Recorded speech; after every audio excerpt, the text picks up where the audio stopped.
একেই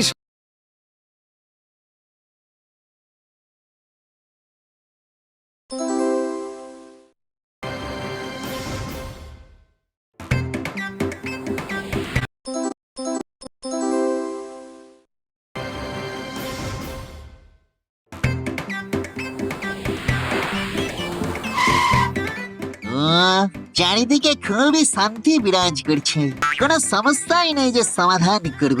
অনেকদিন পুণ্য কামাতে না পেরে গায়ে হাত পায়ে কেমন যেন একটা ব্যথা ব্যথা করছে গো। ওরে বাবা রে, ওরে বাবা রে, আমার ভুল হয়ে গেছে বাবু, আমাকে ক্ষমা করে দেন। আমি আর এই ভুল করব না বাবু। তাই ভুল আর হবে না। এক কাজ বারবার করে আবার নাটক করছিস, হ্যাঁ? এত বড় সাহস তোকে আমি। এই কি হলো? কি একটা যেন ভ্যারাকাইটিস জিনিস হচ্ছে কোথাও, কেউ কাউকে কিলিয়ে কাঁঠাল পাকাচ্ছে মনে হচ্ছে। তুই আমার অনেক টাকার ক্ষতি করে দিয়েছিস, আজ তোকে পিটিয়ে আমি সেই ক্ষতি ওসুল করব। ওরে বাবা, ওরে বাবা রে, ওরে বাবা রে। না, এ তো ভারী ভজঘট কেস হচ্ছে।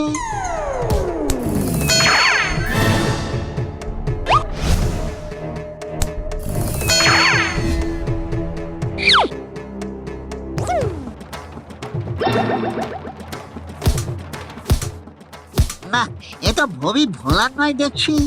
এর মাথা থেকে মারামারির পোকাটা তাড়াতে না পারলে তো কিছুতেই শান্ত করা যাবে না। দেখি এর জন্য ঘ্যাগো জেঠু কোনো ওষুধ বলতে পারে কিনা। মারের পোকা তো মানুষের মাথায় ঢুকে যায় সেই ছোটবেলায়, বুঝলি তো নুল্লু? মানে কেউ হয়তো ছোটবেলায় মার খেয়ে খেয়ে মারিয়াস্টিক হয়েছে, সেই বড় হয়ে গিয়ে সেই মারের পোকা মাথায় নিয়ে ঘোরে, তাই তো? হ্যাঁ, ঠিক বলেছিস নুল্লু। ও, তা সেই স্মৃতিকে ধুয়ে ফেলার জন্য কোনো সাবান নেই নাকি ঘ্যাগো জেঠু? হ্যাঁ, সেটাই দেখছি। স্মৃতির ধোলাই করার একটা যন্ত্র আছে, কিন্তু সেটা তো আমার কাছে নেই রে, আর ভূত রাজার কাছেও নেই। তাহলে সেটা কোথায় আছে গো ঘ্যাগো জেঠু? সেটা আছে কুনি ভূতের কাছে, অনেক কাল আগে ধার নিয়ে গেছে, আজও দেখছি ফেরত দেয়নি। কোনির তো স্বভাবই তাই, কিছু ধার নিলে আর ফেরত দেয় না। কুনি ভূত তার মানে খুবই ধারালো ভূত, তাই তো? ঠিক আছে, আমি এক্ষুনি গিয়ে কুনির কাছ থেকে ওই স্মৃতির ধোলাই যন্ত্রটা ফিরিয়ে নিয়ে আসছি। না রে লুল্লু, আমি তোকে ওই স্মৃতির ধোলাই যন্ত্রটা দিতে পারবো না। ওটা আমার খুব কাজে লাগে রে ভাই। তাছাড়া ওই যন্ত্র যে আমার কথা ছাড়া আর কারোর কথা শুনবেও না। এরে কলা করেছি। হ্যাঁ, তাহলে আমি কি করব? আমারও যে যন্ত্রটা খুব দরকার গো কুনি দাদা। একটা উপায় হতে পারে, আমি তোর সঙ্গে গিয়ে কাজটা করে দিয়ে আবার যন্ত্রটা নিয়ে চলে এলাম, মিটে গেল। ঠিক আছে, তাই হোক, চলো।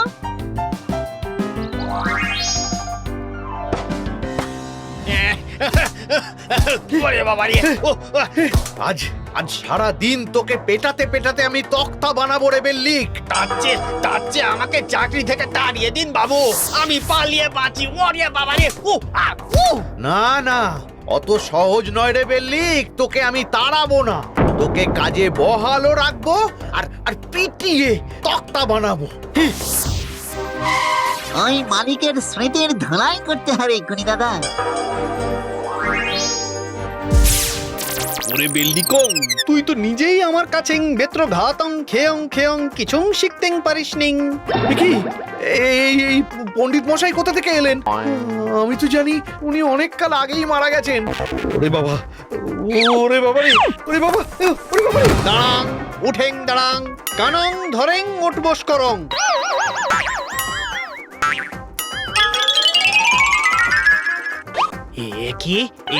কি হলো? মালিক এইরকম নিজে নিজে ওঠ বস করতেছে কেন?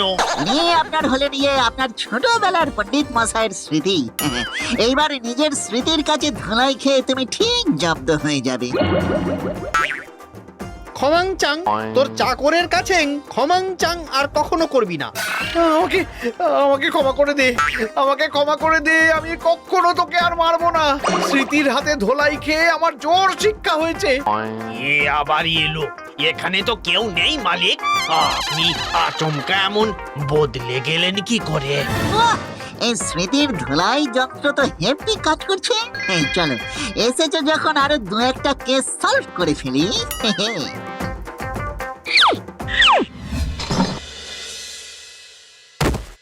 আর যেন এইদিকে না দেখি তোমাকে বুড়ি, তোমার খুব তেল হয়েছে তাই না? ওরে বাছা, আমি তোর মা, আমাকে এইভাবে তাড়িয়ে দিচ্ছিস তুই? হ্যাঁ, আমি তোকে কত কষ্ট করে মানুষ করেছি বাবা, আর তুই তুই কি না এই প্রতিদান দিচ্ছিস? এই যে এত কথা কেন বলছো বলো তো? তোমার আর এই বাড়িতে জায়গা নেই, যাও যাও দেখি।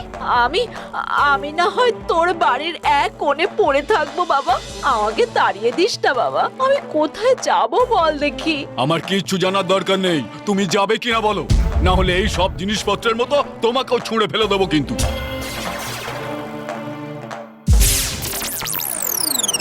ওরে বাবা রে, এই কে রে, কে রে, আমার মাথায় মারলো কে? তবে রে কি এটা আবার কে?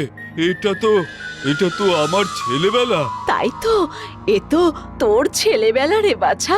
তুই ছোটবেলায় এমনি দুরন্ত ছিলিস, সবার বাড়ির বাগান থেকে আম জাম পেয়ারা পেরে আনতিস, আর পাড়ার লোকেরা তোকে ধরে মারতে এলে আমার কোলের মধ্যে লুকিয়ে পড়তিস। কিন্তু এটা হচ্ছে কি করে? আমি আমার ছেলেবেলাকে দেখছি কি করে? এটা হলো তোমার স্মৃতির ধুলাই, এখনো নিজেকে সামলাও, না হলে কিন্তু। তুমি কে? আমি হলাম লুল্লু, লুল্লু ভূত। মায়ের কাছে ক্ষমা চেয়ে মাকে নিয়ে যাও ঘরে, না হলে এই কেলোর কীর্তি চলতেই থাকবে। ও মা, আমাকে ক্ষমা করে দাও মা, আমি ভুল করেছি মা। চলো চলো মা, আর আমি তোমাকে কষ্ট দেব না।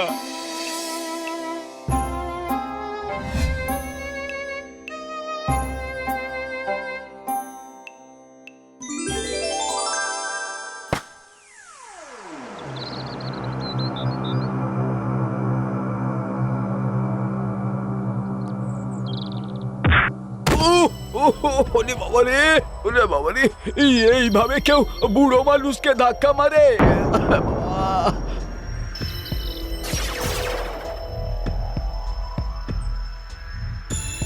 এবার এই জোকারটাকে শিক্ষা দিতে হবে কুড়িভূত দাদা। হ্যাঁ, নাও শুরু করে দাও।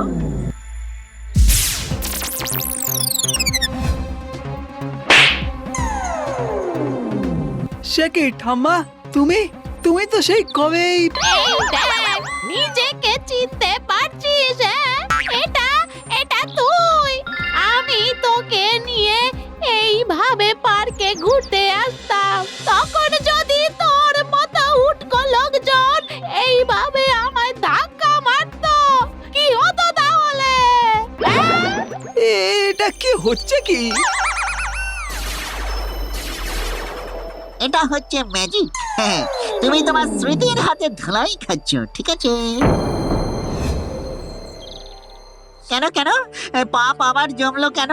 পাপ জমবে না? যারা উপকৃত হচ্ছে তারা না হয় লুল্লুকে আশীর্বাদ করছে, কিন্তু যারা স্মৃতির ধোলাই খেয়ে গায়ে হাতে পায়ে ব্যথা পাচ্ছে তারা তো আর খুশি হচ্ছে না রে। না, এইবার কিছু একটা করতেই হবে। ওই পাজি ভূত লুল্লু সবাইকে স্মৃতির ধোলাই দিয়ে জব্দ করবে, আর আমরা চুপ করে বসে থাকবো, তাই কি হয় নাকি? ঠিকই, তখন না হয় আমি মায়ের কাছে ক্ষমা চেয়ে নিয়েছি, তাই বলে কি এই অপমানের জবাব দেব না? আমি কুনিভূতকে ডেকেছি, ও চলে আসবে। এলেই আমি এসে গেছি। আমার শুটকি মাছ কোথায়? ওই যে তোর জন্য 200 কিলো শুটকি মাছ এনেছি।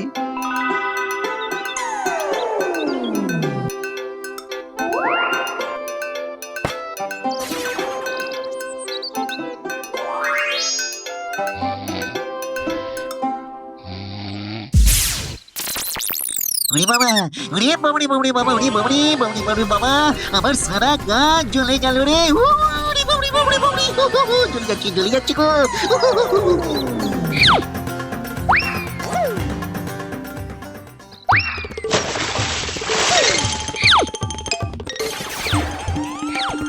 লুল্লুর মাথায় নরকের আগুনের স্মৃতি এসে ওকে ধোলাই দিচ্ছে।